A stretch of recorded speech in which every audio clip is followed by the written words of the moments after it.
Welcome everyone. Thanks a lot for staying with us. You're watching Plain Speak with me, Shivani Gupta. On the occasion of International Day of Yoga, Prime Minister Narendra Modi, as you can see, is performing yoga at the UN office in New York. It's the 9th year since UN recognized June 21 as the International Day of Yoga through a resolution in 2014.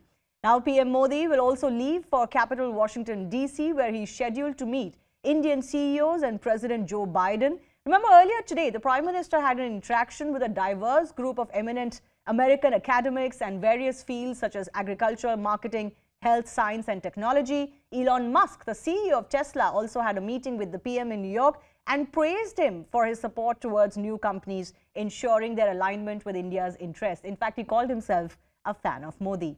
Prime Minister Modi's visit holds immense diplomatic significance and represents the highest form of exchange between the two countries. While Prime Minister Modi has made several official visits to the US in the past, including participating in multilateral engagements like the Quad Leaders Summit, this particular visit holds a special distinction as it is his first state visit. But there are some usual suspects who are trying to accuse PM Modi of violating human rights and would be boycotting his upcoming speech at the US Congress. Are these usual suspects who are up in arms against the Prime Minister trying to malign India as well against facts?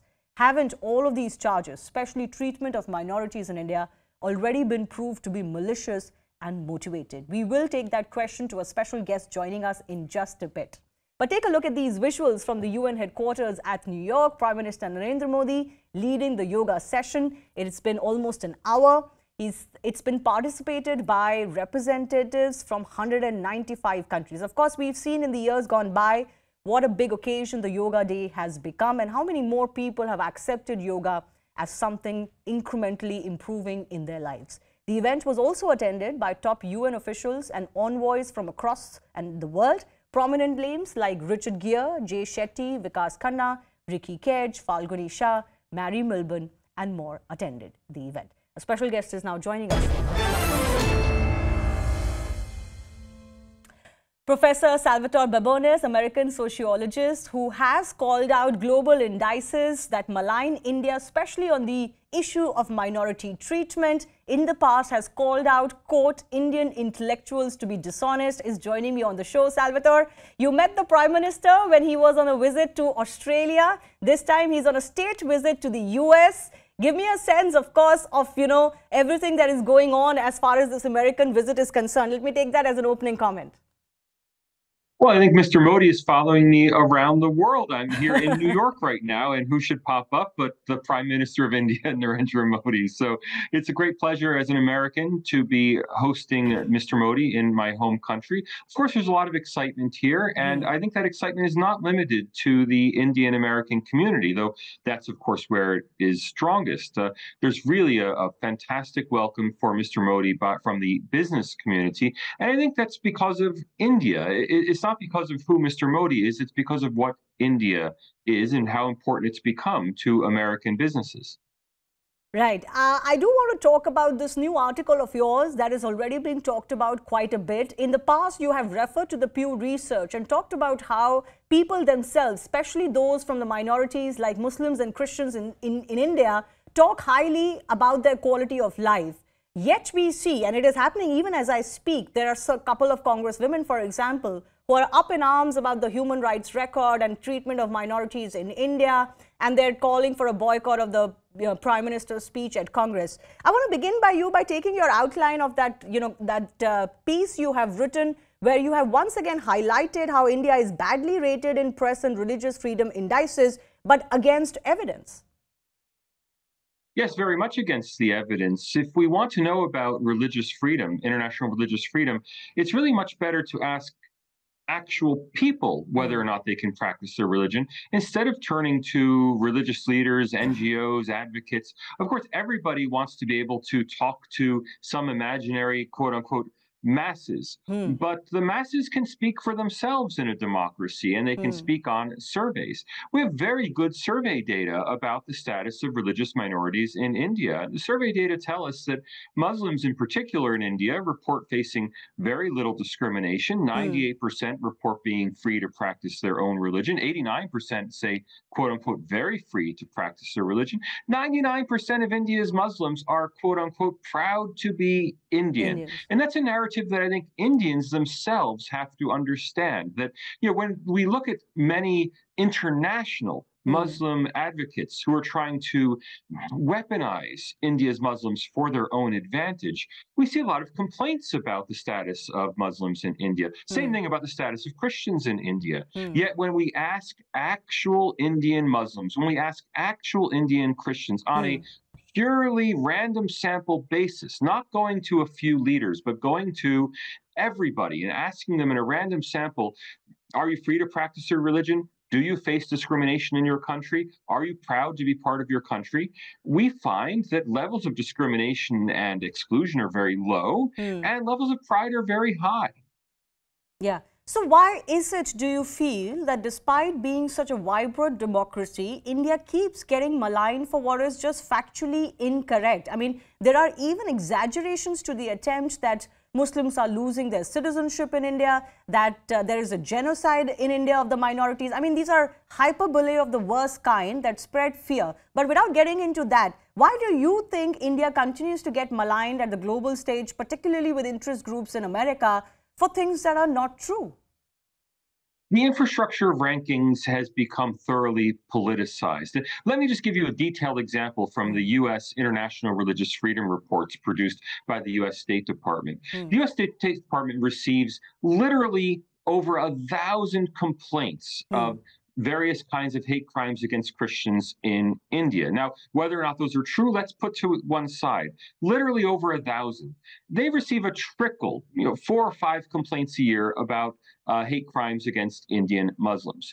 Yet, when the report comes out from the U.S. Center for International Religious U.S. Commission for International Religious Freedom, every year they focus on the status of Muslims in India. They say, and this narrative is developed as the State Department shows that religious minorities can't worship freely in India, and then that narrative is shifted to, therefore, Muslims are at risk.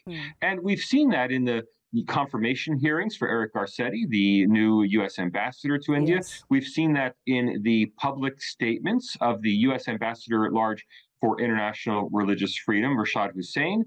They all focus on the status of Muslims in India because they know it's an emotive issue. They know that people don't really take seriously the claim that Christians are threatened in India, because India's Christians, again, actual Indian Christians in India, tell us that they're free to practice their religion. The most prominent American scholar of Christianity in India has told us, again, repeatedly, that Christians do not face persecution in India. And so that narrative doesn't fly. So what happens? Instead, the narrative is shifted over to Muslims. And we have people like the Minnesota Representative Ilhan Omar telling us that there's going to be a Muslim genocide in India, and she repeats it over and over again on the House floor. And yet, again, all of our data tell us that this simply isn't true. So what we see is outside groups, and I want to emphasize that.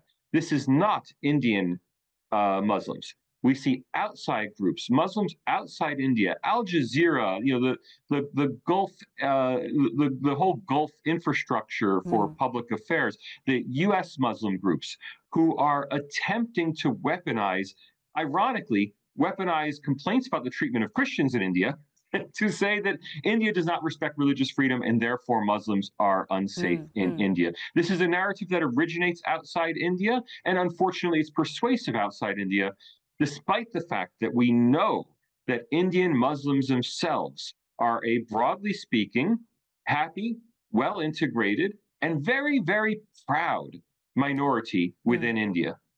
Salvatore, just stay with me. Some of the visuals that were coming in earlier were the visuals from the Prime Minister's event at the Yoga Day event at the UN headquarters. It seems like that event has now culminated, but the Prime Minister also interacted with a few young kids there.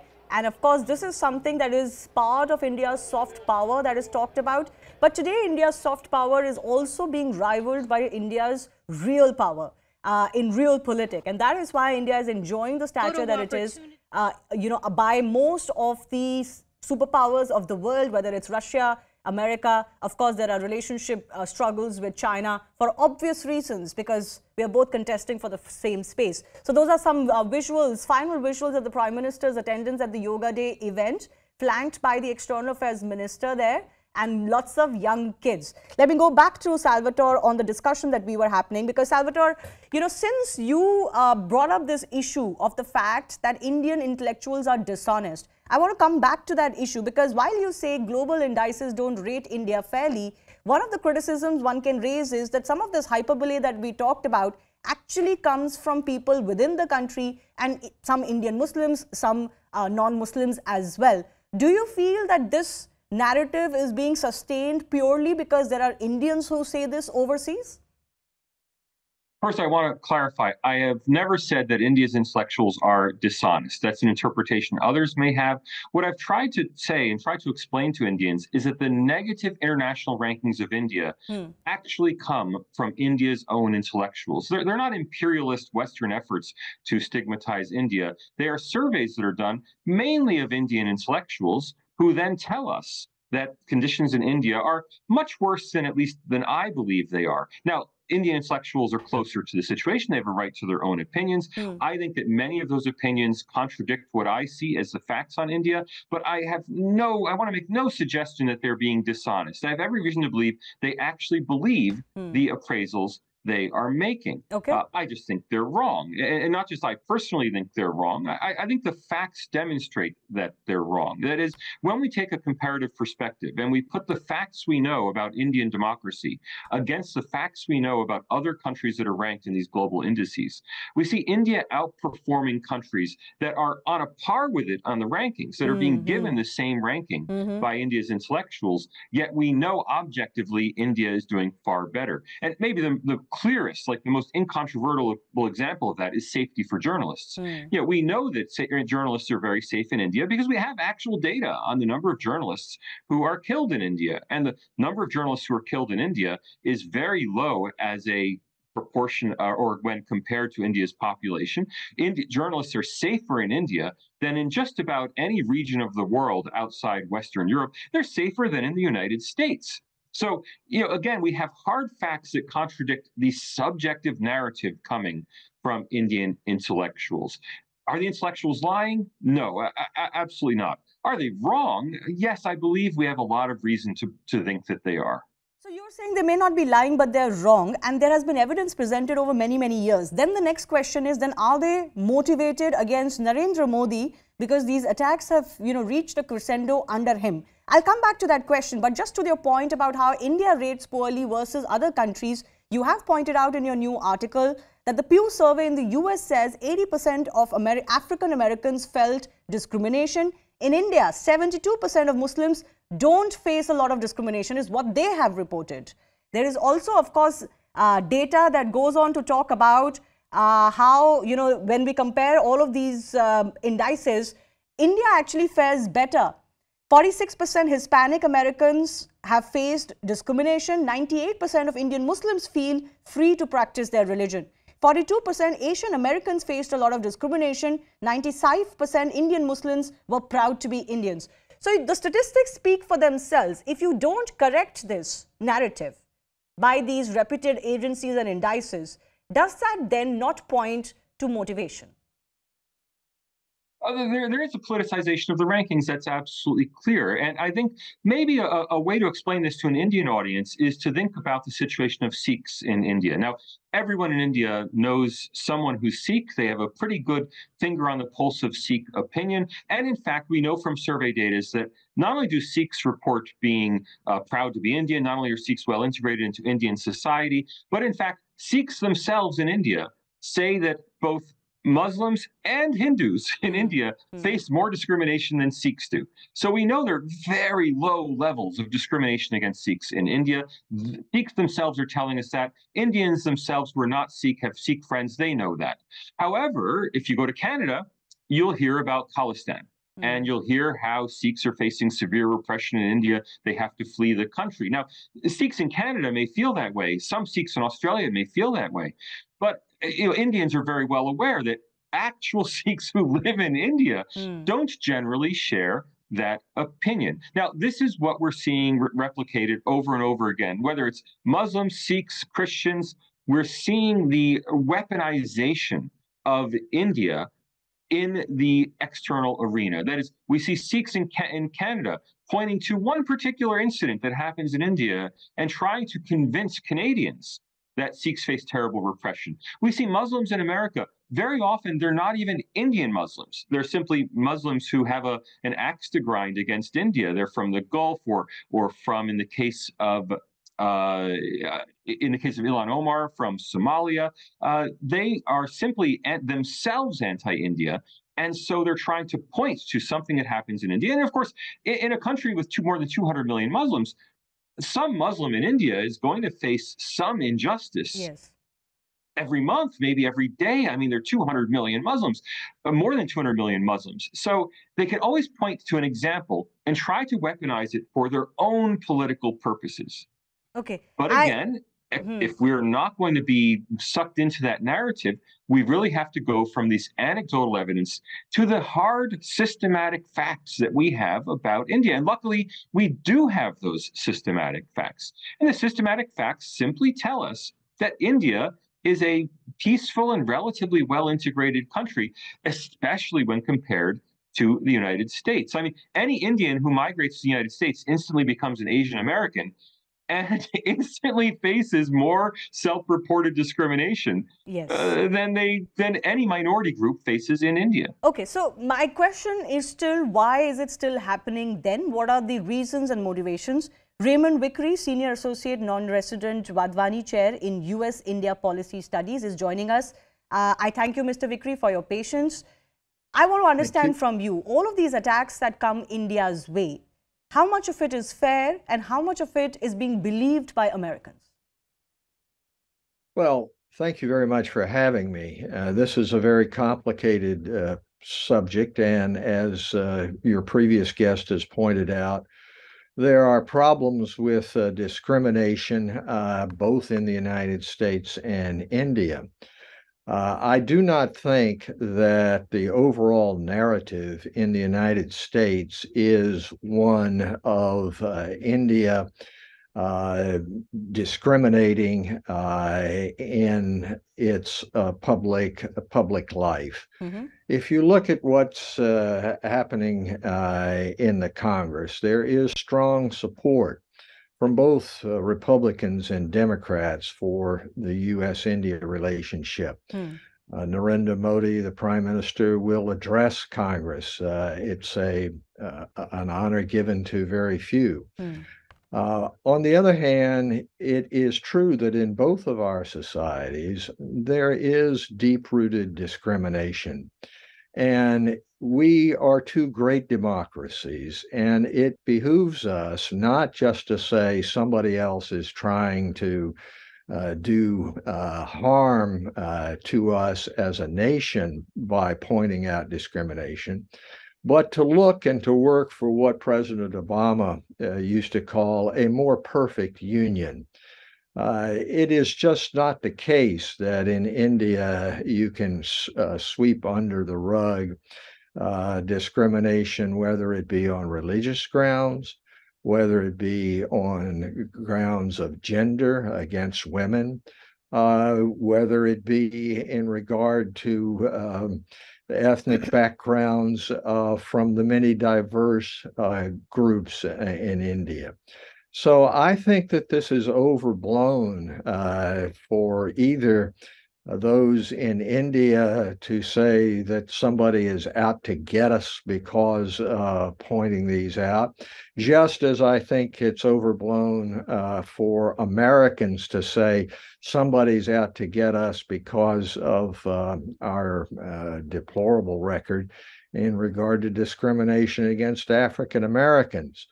You can take all kinds of surveys, and surveys are useful data points, but they're certainly not they certainly do not encompass the entire reality. The truth is, we both have imperfect, although vibrant democracies. And like peace, democracy has to be defended at all costs.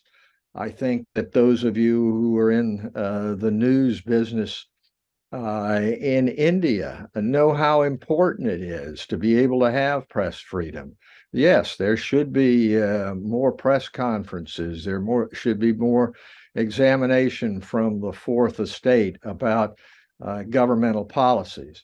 Does that mean that that India is going down an authoritarian path?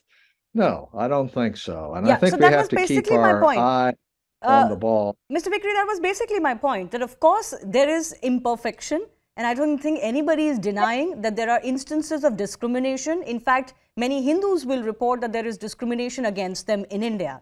So the only issue is the way this is held against India globally. It is not held against, for example, USA that we are discussing right now.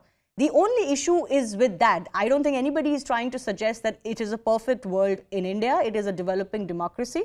And there are issues that are of grave concern, but those issues exist in all democracies, maybe if not more than at the same level as India. But India, for particular reasons, gets pinned down, and I'm just trying to get into that. So Babones, I want to come back to you, Salvatore. Why do you think that is, that the high-pitchedness with which India gets attacked is not the same for other countries? Is it because it was easy to attack India so far? As it becomes a more vibrant democracy and a bigger democracy economically and financially, these concerns will automatically be taken care of. Your point on that, and you can respond to what Mr. Vikri said. Mr. Vikri is absolutely right that we do want to manage discrimination down to zero. We do want to manage violence against journalists down to zero. We do want to manage violence against women down to zero. These are all things, these are all goals that we should have. That said, as a social scientist, we really have to look at things in comparative perspective. That is, I don't just want to know, has there been discrimination in India? I want to know, is the level of discrimination in India relatively low or relatively high? And that's what the survey data tells us. That is, the survey data suggests it's relatively low compared to other countries. It's never going to be zero, but we'd always like it to be lower, but we know it's relatively low.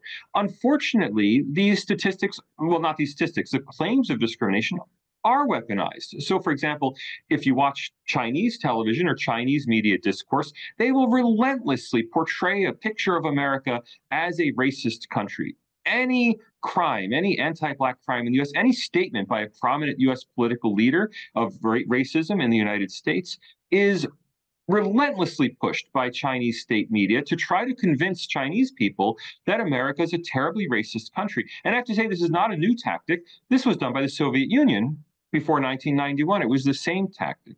Now, we're seeing those same kind of vilification of the U.S. for racism, again, in places like China, in places like the Middle East, where there's these totalitarian and authoritarian regimes that are providing wall-to-wall coverage of racism in the United States. Well, we see the same sort of thing in many media outlets, and I have to say many American media outlets about violence against Muslims in India. It's very difficult to place an op-ed with a major U.S. newspaper that presents a broadly positive picture of race relations or communal relations in India. I had a lot of difficulty getting my article published. Even the Washington Examiner pushed back against it. You know, they're not a newspaper, they are a website, but they pushed back against it and insisted that I add additional accounts of people who had said that there was anti-Muslim sentiment in India, or that the government had taken anti-Muslim actions. Now, why are they insisting that I insert that into an article that is instead presenting the facts on India?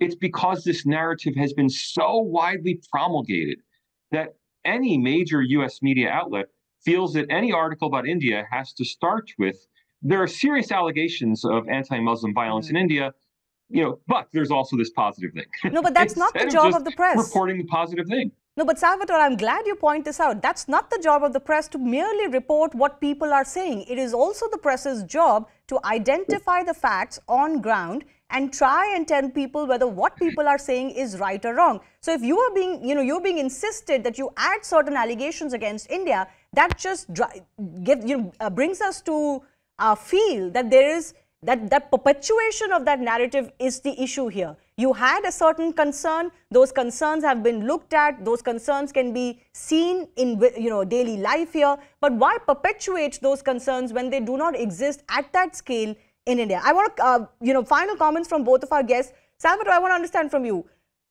how much of this is still believed by Americans as Prime Minister Modi is there in the USA and is going to address the Congress? How much of it is really believed that there is something wrong with India? And second part of that question is, as India grows economically, do you think that all of this perpetuation of this, these concerns which factually don't meet muster will reduce? The anti-India narrative in the United States is very much an elite journalistic and academic narrative. In academia, I can assure you, it's very widespread. That said, it has not percolated into the rest of society. American society broadly is gung-ho on India. Certainly the business community is. And I think the real issue here is that people in business in America have been interacting with members of the Indian diaspora throughout their business careers. The Indian diaspora is very well represented in corporate America and in the professions. As a result, people don't take their views of India necessarily from an article in the New York Times or Washington Post. Opinion makers in the United States, or at least business people in the United States, are taking their opinions from their colleagues. And I think they're getting a very different view of India than what you would see in the New York Times and the Washington Post, and indeed sometimes in the Washington Examiner.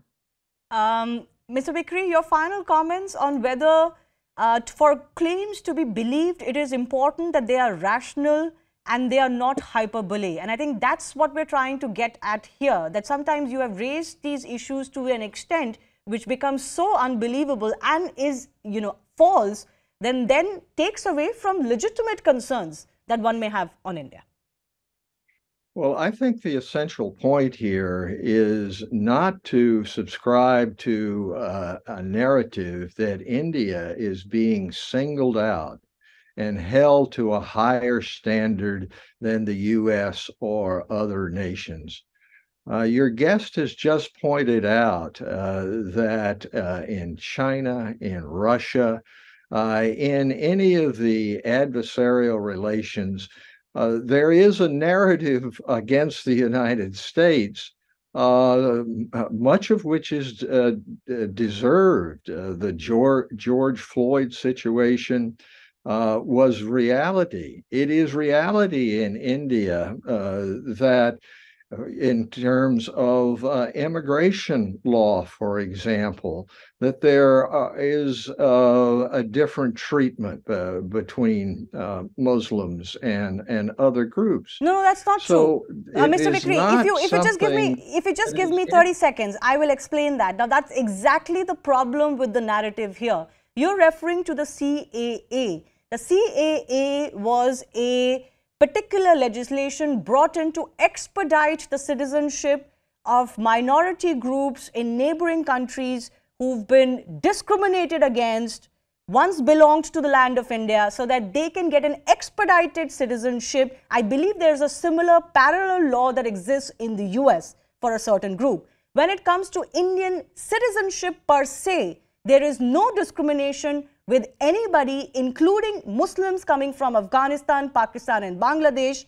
There is no clause that bars them or puts them at a second pedestal. I just wanted to clarify that, and this is precisely the perpetuation of not understanding this distinction which irks Indians.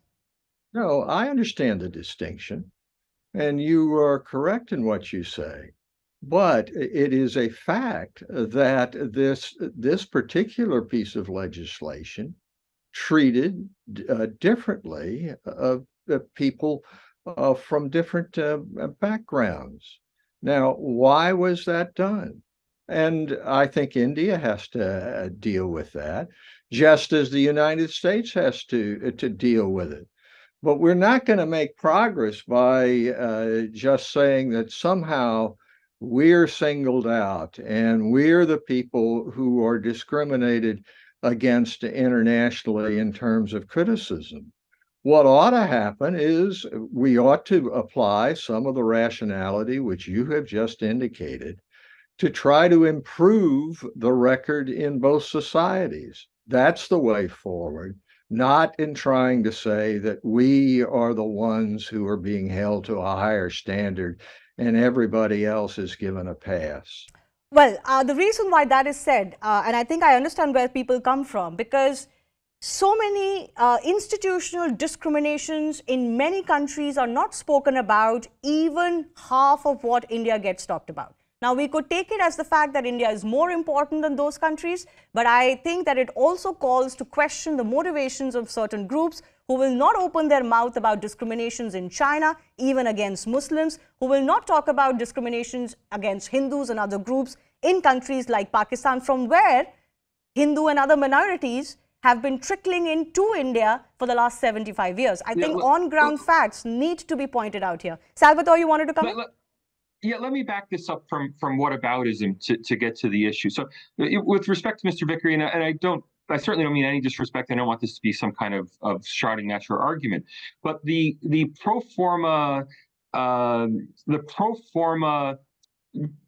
condemnation of the CAA that's kind of necessary. It's become necessary in American discourse about India. I mean, Eric Garcetti was asked to condemn the Citizenship Amendment Act when he was going through his confirmation hearings. Like, it's just become a pro forma thing, just like mentioning that Narendra Modi was once barred from the United States. It's become a pro forma thing that has to be mentioned when talking about India. Now, the Citizenship Amendment Act is, I mean, we could argue about it being a poorly drafted piece of legislation. I've made that argument myself. But the heart of it, the whole intent of it, is that people who are non-Muslim in countries that are under Sharia law can't be sent back, can't be refouled to the country where they've come from. So it's saying that if you have a Hindu refugee or Sikh refugee from Afghanistan, obviously you can't send that person back to Afghanistan, so you grant that person citizenship in India. If you have a Muslim refugee from Afghanistan, then they go into the ordinary refugee stream of asking, is this person facing persecution in Afghanistan, as opposed to generically saying that, well, because this person's Muslim, this person requires refugee status. Right. Now, I think that's overall a reasonable law. That is, a Muslim refugee from Afghanistan is not automatically a qualified refugee on account of being Muslim. That person has to present some other evidence of discrimination, whereas a Hindu or a Sikh refugee from Afghanistan obviously can't be sent back to Taliban Afghanistan. And numbers speak. And for that matter, Pakistan or Bangladesh, where there have been similar forms of repression. So, the law is poorly understood in the United States, and that poor understanding has been shaped by human rights organizations that I think have been mendacious in presenting the law. However, so many human rights organizations have had the same mendacious narrative about the law that it's now entered just the general consciousness of India relations as something that's a problem in India, without really being understood. I just want to point out, since we did touch upon the CAA, it's a recorded fact that minorities have dwindled terribly in countries like Afghanistan, Pakistan, and Bangladesh that were part of India at one time. Certainly Bangladesh and Pakistan that were carved out of India. It is also a reality that people are coming in from these countries, minorities from these countries are coming to India. We don't see the similar kind of exodus of minorities in India to any other country on account of discrimination. Those facts have to be acknowledged. It is also a reality that there was a pact between India and Pakistan post-partition that minorities in each country will be taken care of. Can we truly say that about Pakistan and Bangladesh? We cannot. Let me leave this for you to discuss, it is the responsibility of the Indian government to take care of those minorities who have not been taken care of in these countries. Yes, final couple of minutes, Salvatore first. Yes. Can I leave this for you to discuss with Mr. Vickery? Unfortunately, I have to get going. All right. Salvatore, thanks a lot for joining us. Mr. Vickery, final comments from you as well. Well, I think that we understand the problem. I think that that India should look positively in terms of the kind of reception that is being given to the Prime Minister. Right. That it is not necessary that there be complete accord in regard to relations between great democracies. I think that the task ahead is to work together. Your guest has said, well, maybe the legislation is poorly drafted. Well, maybe it is. And maybe that can be improved. Okay. But the United States is not in any way, shape, or form singling out India as opposed to other countries. Okay, fair enough. No, In the allegation China, is not against United States administration. It is purely against certain groups and agencies and bodies. well, we certainly have our share of Christian nationalists in this country who want to see exclusion from public life of people who don't agree with Christian nationalism. That is something that we have to deal with in the United States. Okay. India has its share of those who would not subscribe to democratic norms, to human rights, to the kind of democracy that we aspire to. That doesn't mean that if there is criticism that involves some of that, that there is some sort of rupture in terms of the common values between the United States and India. And that is what this trip is all about, Absolutely. in my view. Absolutely. And we do hope that those shared values and interests will ensure that, you know, all of these issues can be spoken about without branding anyone and without insisting that when you talk about a certain country, certain issues need to be mentioned each and every time. We certainly look forward to what the Prime Minister's message at the US Congress will be and how it is received. Mr. Vikri, I do thank you as well for joining us. Thank you. Well, interesting conversation on the sidelines of the Prime Minister's visit. But coming up after a short break, we also have a conversation lined up with one of the men and women who met Prime Minister Modi as he interacted with several dignitaries from various fields. American scientist Dr. Peter Hotez is joining us.